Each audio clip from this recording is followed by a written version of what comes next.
maxkamad ku taalla Ireland ayaa markaasi 2 sano oo xabsiga ku xukuntay Yaxye Cali Jaamac oo ah wiil Soomaaliya oo 23 jira kadib markii lagu helay baa la yidhi dembi in uu ka qayb qaatay dhac iyo weerar loo geystay nin markaasi saqdi dhexe ee habeenimo xilli habeenimo ah marayay bartamaha magaalada Dublin. Dhacdadan waxaa la sheegay inay dhacday February 2022 abaaro 1:50 AM markay saacadu ahayd. nin lagu magacaabo Master Raj ay usoo gaabiyeen ayaa markaasi ay dhacdadani ku dhacday isaga iyo 2 nin oo kale.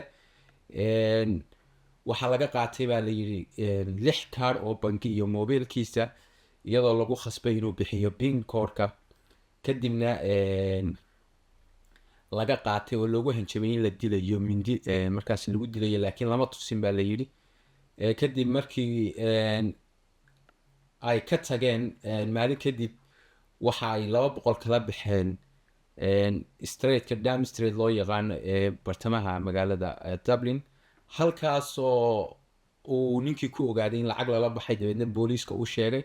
booliiskuna ay sidaasi kusoo qabteen isaga iyo ma aragtay isagoo la taagan 2 kale.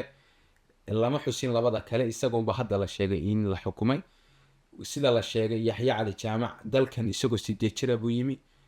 waxa uu markaasi galay 26 dembi oo hore oo ay ku jiraan 3 dhac maamul hanti markaasi la dhacay ka qayb qaadasho ma aragtay maxkamadu hore uga soo muuqday darooga lagu qabtay dembiyo kala duwan ayaa la sheegay. marka haddana waxaa lagu xukumay 2 sano oo xabsiya.